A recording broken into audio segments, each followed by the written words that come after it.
This conference will now be recorded. I don't know if that's in everyone else's ears, but it's just telling us that we're being recorded. So welcome everybody. The topic here is actually about how to be a change superhero in the context of organisational change.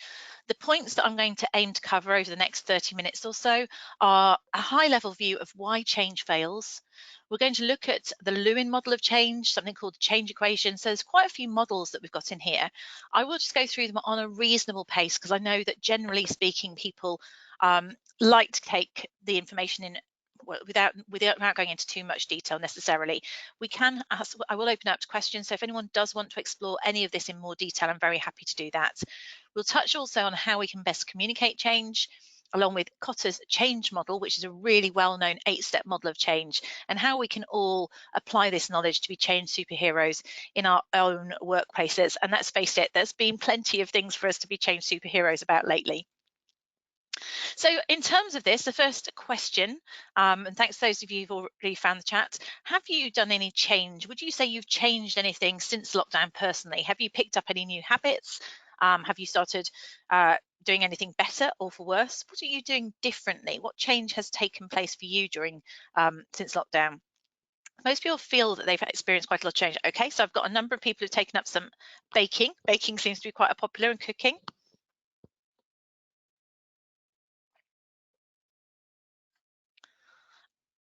We've got just general exercise in terms of regular walking. Actually, the weather's quite conducive to this, isn't it? Which is helpful, isn't it?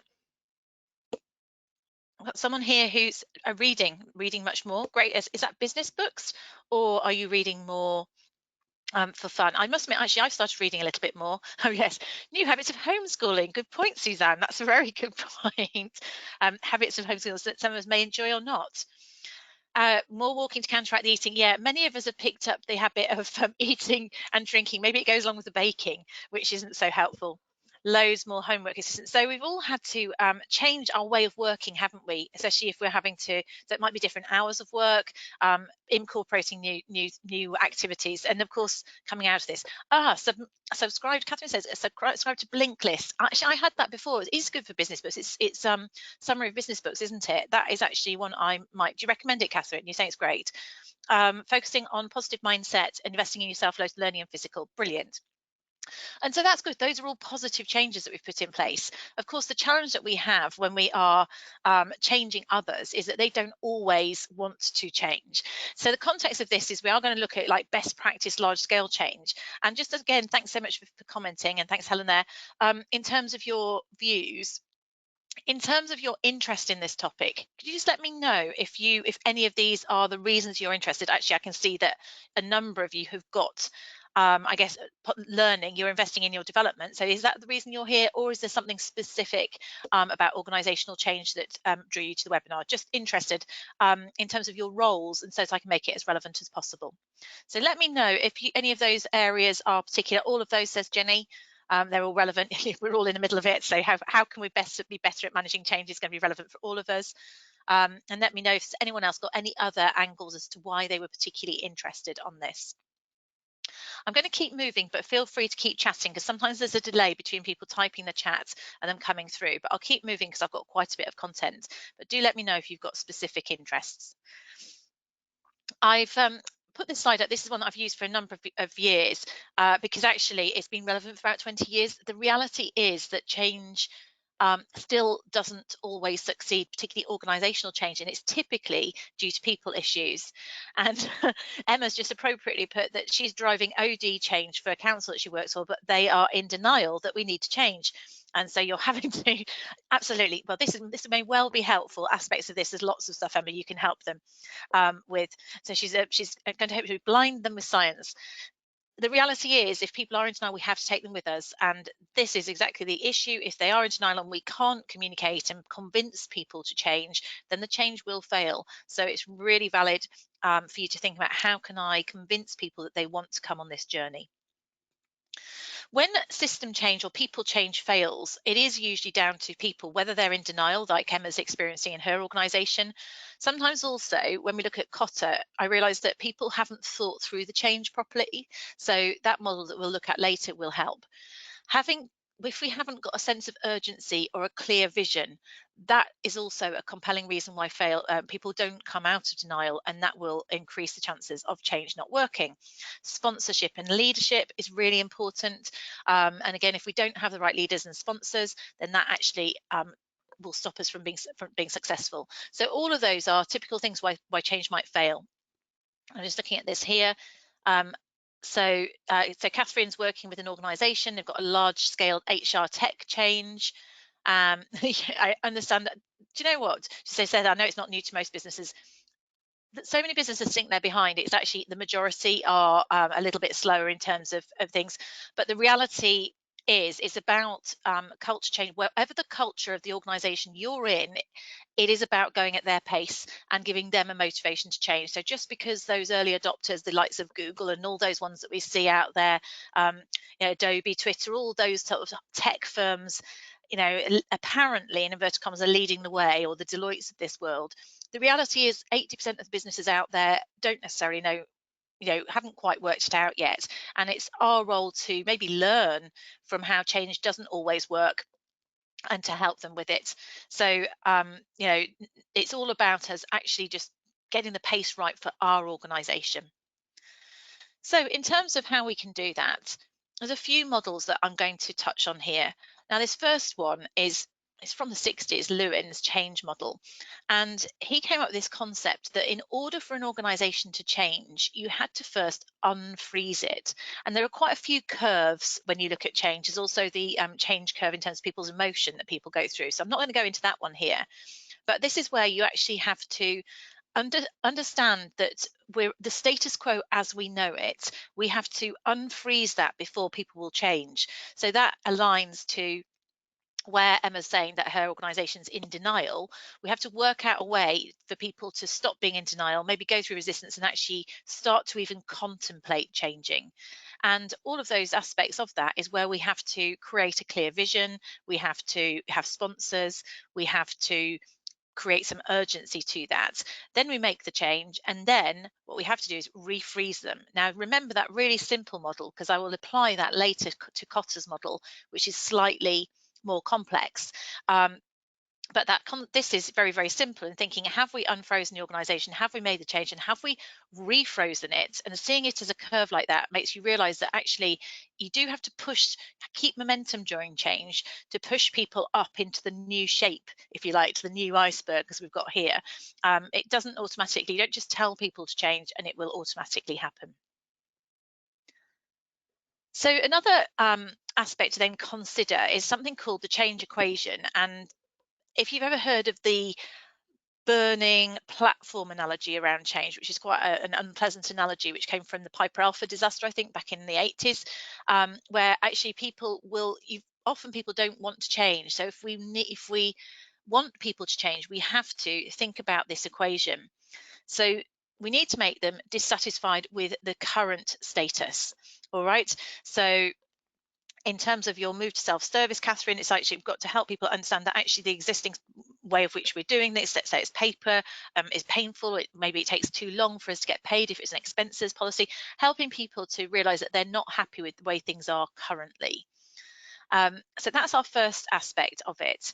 The second one is about making the future vision attractive. So if you can create a dissatisfaction with how things are currently and then multiply that by an attractiveness of the future, so that's about our clear vision, about involving our leadership, and it's about a why, combined with then the ease of making change. Those are all the things, and obviously you can tweak those up and down. So actually people might not be that fussed about their current situation, but they do think that if in fact, they just use a really simple analogy around weight loss. So if you can go, actually, you can lose 2 stone and take this magic pill, so attractiveness and ease, that is going to overcome cost to you, or that's going to be more attractive to you than something that's more complex, right? And again, how unhappy you are with your if it isn't so easy to take a magic pill, but you are particularly unhappy with your current weight, then actually you're going to put up with something that's a bit more difficult, or an increased cost, whether that's a sacrifice. A cost doesn't have to be financial. The cost could be a pain of making change. It could be about the sacrifice in terms of salary, yes, but it might be in terms of sacrificing the cakes in the afternoon if it's to do with weight loss. So you can just see how those all interplay. And I think the way in which I'd look at that, you don't have to be too scientific about them, although blinding with science is a good thing, Emma. I do think that this is more about when you look at a change and you're communicating it, are people currently dissatisfied? So I won't use the lockdown example necessarily there, but actually, yeah, maybe let's go think about coming out of lockdown. So going into lockdown, I will use it. There was a sort of maybe a dissatisfaction or a fear which was created around the status quo, around the coronavirus increasing, etc., like that. The attractiveness of the future is about a vision, about making us want to save the NHS, and about us understanding, save lives. So although it wasn't what we might choose, actually it was something that was quite strong, and it wasn't too costly once they brought in things like furlough, and it was about staying at home. Now, the issue I think coming out of this is that many people now have actually got quite satisfied with the home working piece, and the attractiveness of the future vision isn't as strong. And that's one of the reasons people, and it's not as clear either. And that's actually something that doesn't come through here, is when we're communicating change, we need to be really clear. So that is another factor, though. That's just a sort of light example of how you can apply this to any change that you're experiencing or you're involved in, and you can almost use it to diagnose why the change might not succeed and preempt those issues. So we might actually identify that everyone's happy as they are, there's no dissatisfaction, so we need to turn up the attractiveness of the future or the ease in order to get people to do it. So we need to consider how that equation looks for people and use that to inform us in how we might communicate or tweak the change that we're rolling out. And then once we've got that information, we can think about it in terms of a force field analysis. So we might realize that actually, again, the attractiveness, where we are currently, there's not enough dissatisfaction. So the dissatisfaction with the current status quo would be a driving force. And if we're actually perfectly happy, or this, it's far more comfortable, or the cost of changing or the fear around changing, those would be restraining forces. So what we will have to do is reduce anxiety. Let's say on the restraint. Let's think about people going back into the workplace just as a simple one. So how can we take away those obstacles to change? Maybe it's about extending home working. Maybe it's about addressing people's anxieties so that we've got fewer restraining forces, and we might add in more driving forces, whether it's they can be positive and negative. So positive ones would be about incentivizing return to work, creating a safe environment in the workplace. It might be there being consequences for people in terms of furlough pay if they don't. So what we also have to think about with that change in relation to that change equation, and in some ways this is a simpler version of the change equation, if that was a bit too complex, then it's just thinking very simply, what's going to stop the change from happening? Why are those people who are in denial? Are they going to carry on being in denial and being a blocker? And what can we do to incentivize or create that positive force of change? And usually it's around facts, evidence as to why we need to do things differently to create that dissatisfaction. And it's also about creating a strong vision for that change. It's maybe also about motivating people by saying others are doing it. So providing evidence for the need to change by looking at other similar businesses as to how that's helped them to be successful. How are you doing with that so far, guys? Does that make sense? Any questions on what I'm going through so far? Do you let me know and raise any questions if you've got, and see if it makes sense. This, as I say, I'm going through a number of models in a really short period of time. So I will direct you to other resources if you want to go at them. And this one in particular is a method that you can use to try and plan your change called format. And it's something which, again, when you've taken a step back and you're thinking, right, I need to communicate this change to people. I've thought about the force field analysis. I've thought about the change equation. You've done that in the background. Thank you, Kate. So then we might want to think, in order to communicate this with people, we need to communicate it in the most effective way possible. And this is something that I think people often find difficult. I know, again, many people are in HR. I just got some survey results back, and about 50% of those who responded said they felt that if they'd had longer to plan change, over these recent weeks, they would have done a better job of it.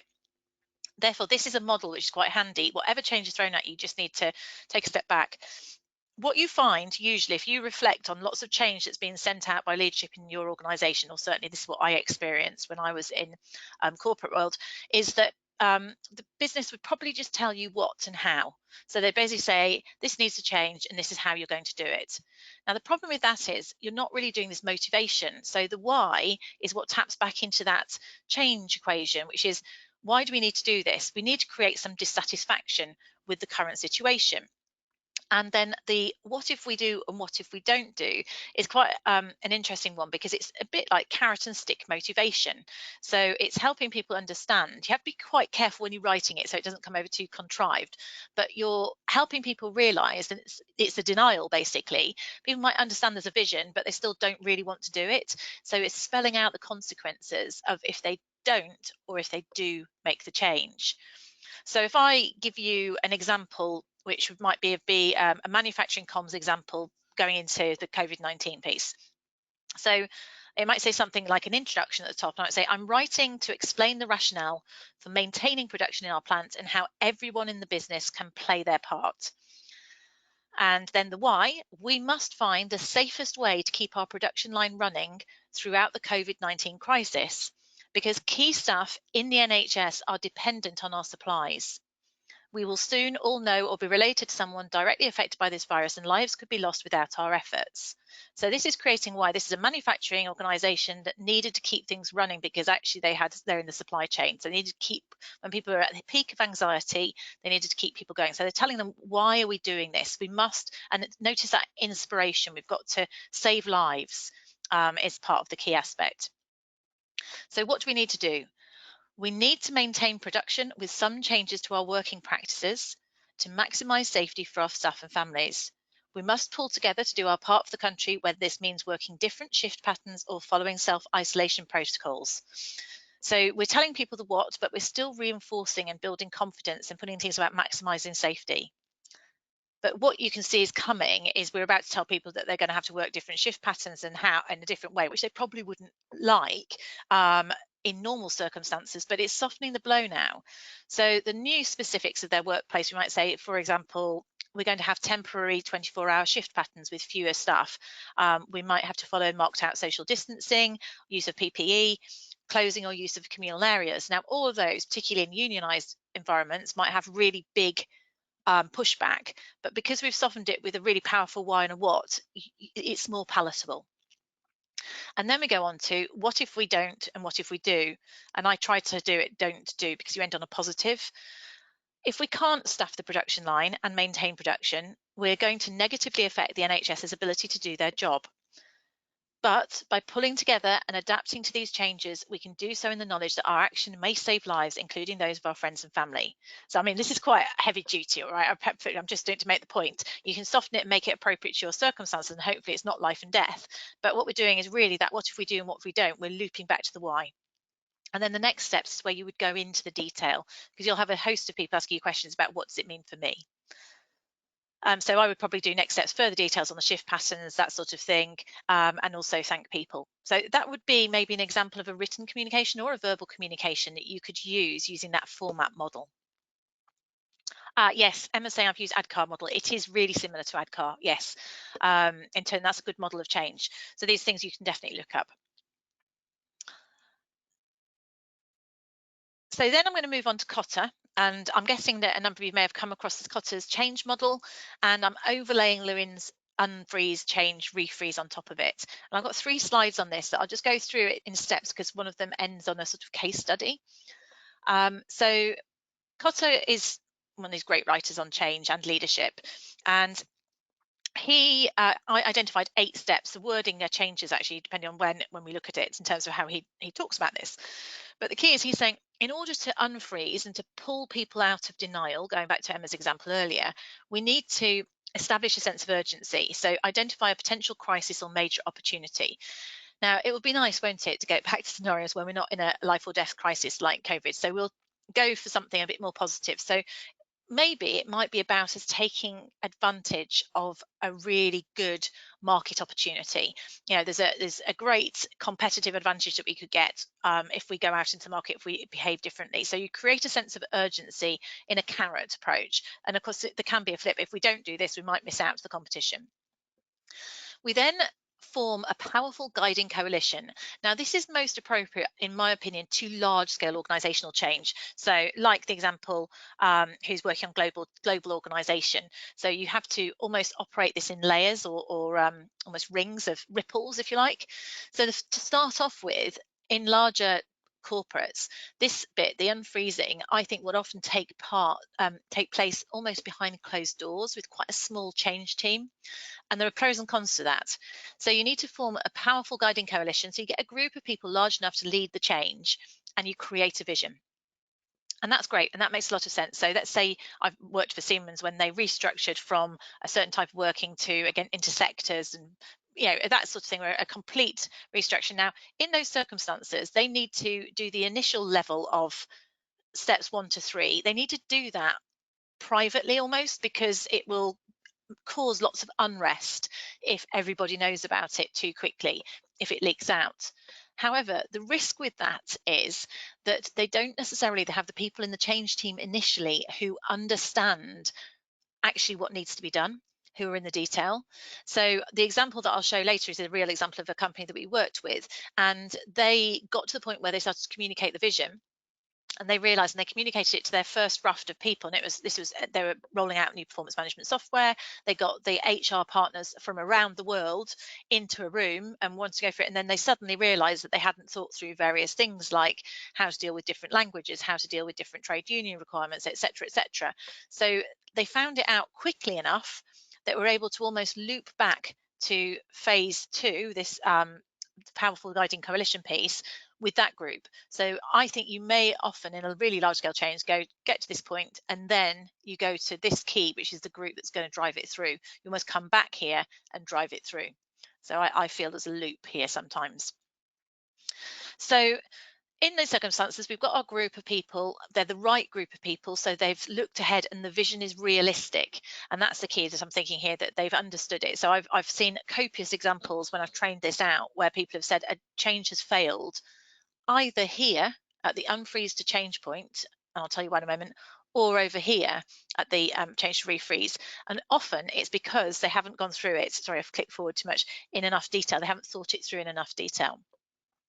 So we create a vision, and this is our why that we were talking about, the strategies, that powerful story that we might want to, then when we start communicating in terms of our why and our what, and we've also thought through the objections that people are going to have, so we've got more of those preempted.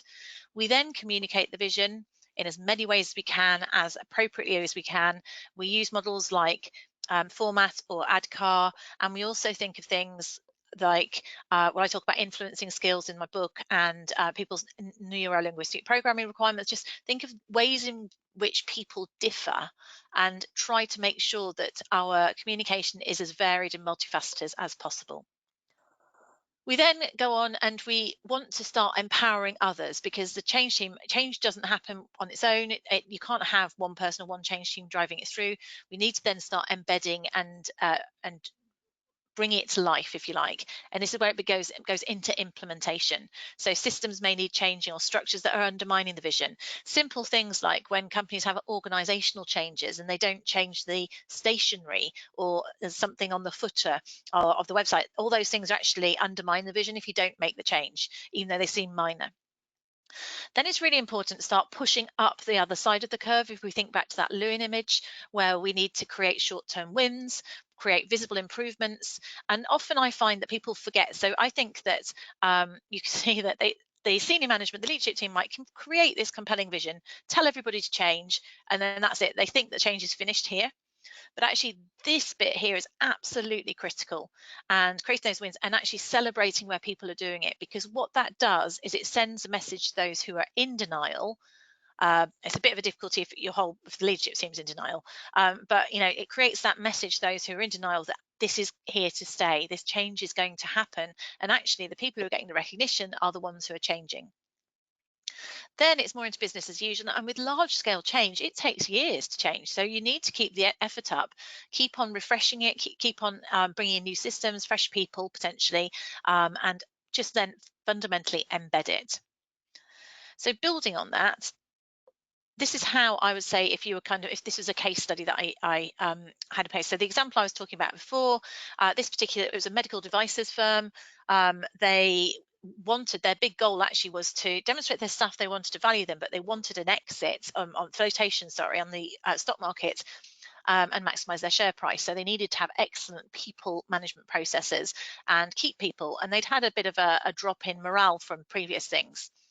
So they had a whole new vision, which internally, although that was the reason inside why there was a sense of urgency, that's not the right answer for the majority of people because it's not motivational. So the right answer for people was it was about valuing them and having greater talent opportunities and development. So it was all about the positive people vision that was communicated internally, which of course in turn would then demonstrate the organization, benefit the organization overall.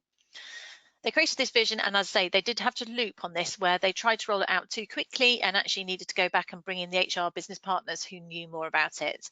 And then you can see, you can probably read through this, they had range of communication, really good representation from leadership and sponsorship there. And they had various aspects where they were rolling it out in clusters with training happening. Short-term wins were great because what they did was they set expectations, and I recommend that in terms of uptake. So set goals at the start as what does rolling this system out look like, or whatever this change is, how will we know when we've achieved it? Then you can celebrate the wins, because if you don't set goals at the start, you haven't got anything to celebrate. So they achieved 90% of stuff with objectives set by that was actually within about 6 weeks, which was pretty impressive. And then 90% people have completed their performance management, that was their word for appraisal, by the end of September. So they had these stats and they were driving to achieve these stats. Then what they wanted to do, once they'd achieved that in year one, you can easily take your foot off the pedal. They then moved on to talent management, career succession. So they embedded it further and looked to integrate it with other systems. And then from there onwards, also it's about embedding it. These metrics just became part of their regular scorecard. So that's when it becomes business as usual. So that gives you an idea of how you can, the journey you can go on, and depending on the size of your change, how much work to do. I'm just having a read here. It can be hard with the vision in local government because it's politically influenced. Yes. Yeah. So sometimes you're given a vision that people don't buy into. And so Emma's working on an internal vision.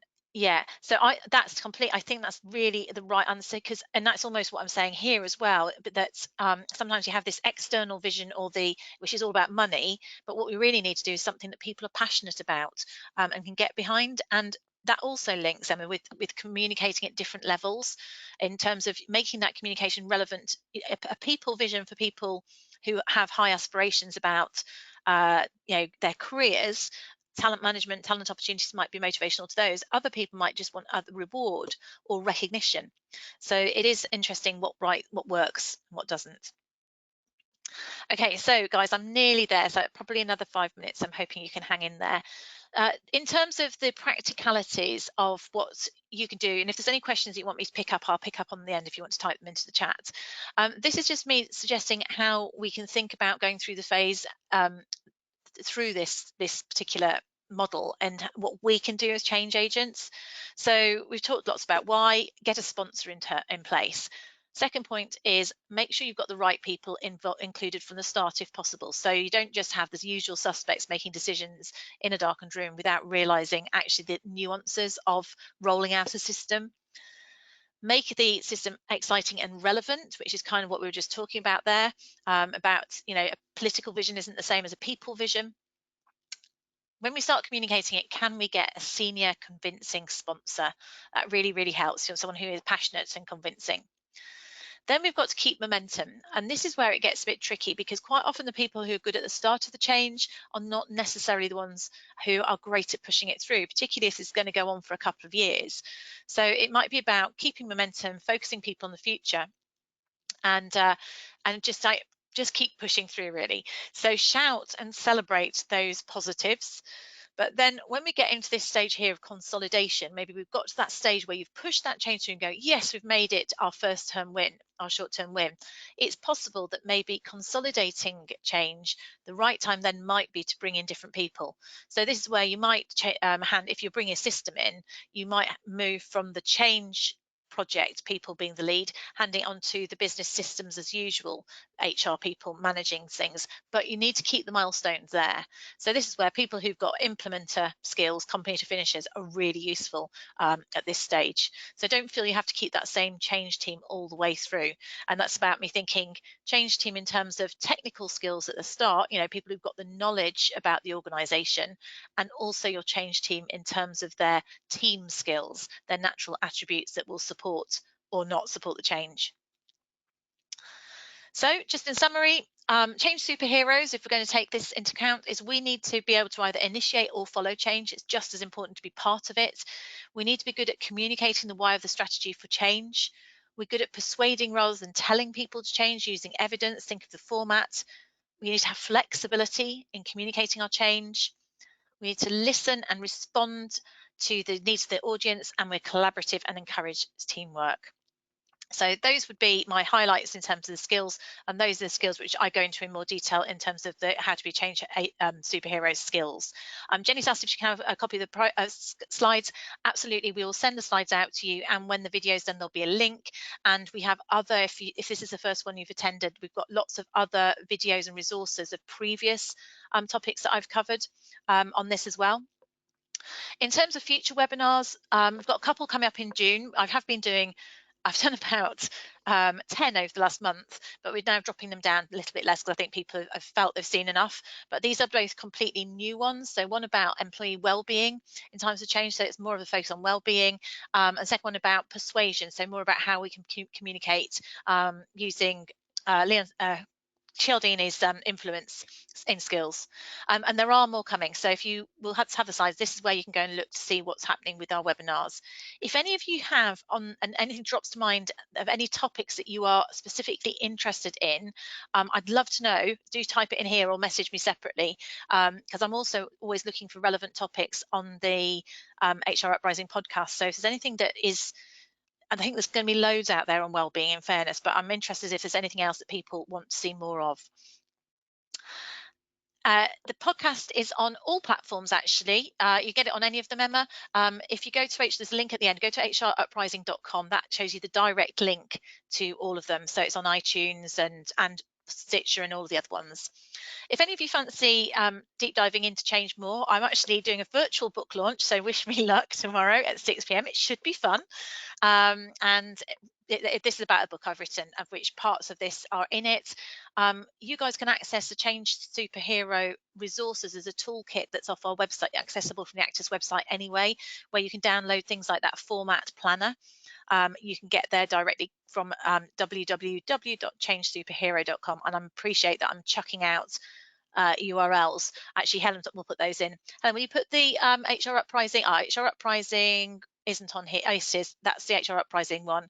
But if you want resources specifically to do with change, including some of these slides here in terms of the Kata stuff and things like that, you can go www.changesuperhero.com. It will take you straight to a position on our website where you can just access that.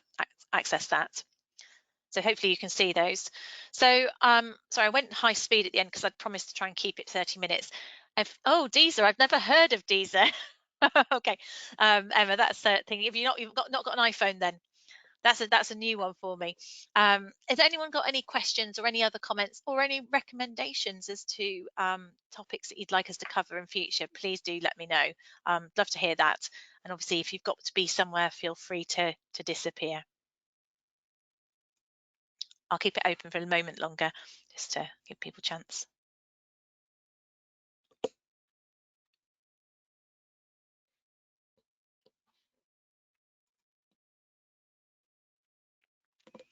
Thanks, Emma. Thanks, Suzanne.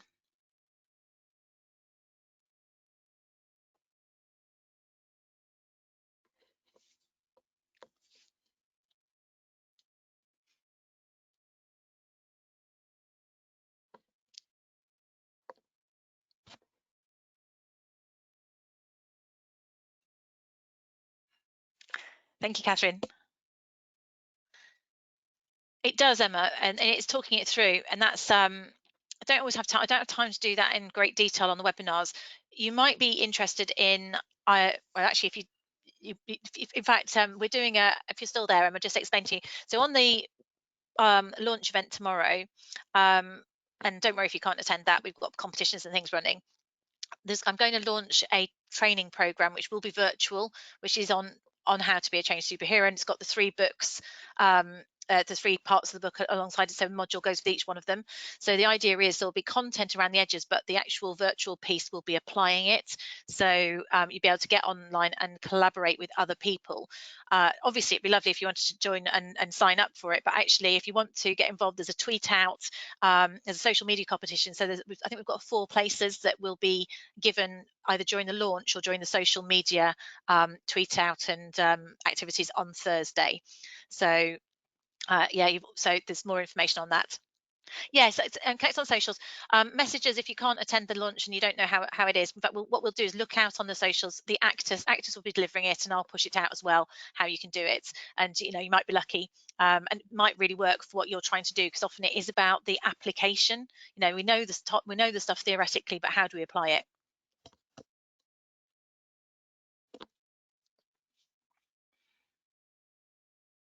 I'll look out for you anyway. Oh, and the Kindle version of the book, I should have not mentioned that. The Kindle version of the book is $1.99 on Amazon on Thursday, on the launch day. So we'll send that out, Helen, on the follow-up email, if that's okay. Great. So I'm going to close down the meeting. Thanks ever so much, everybody.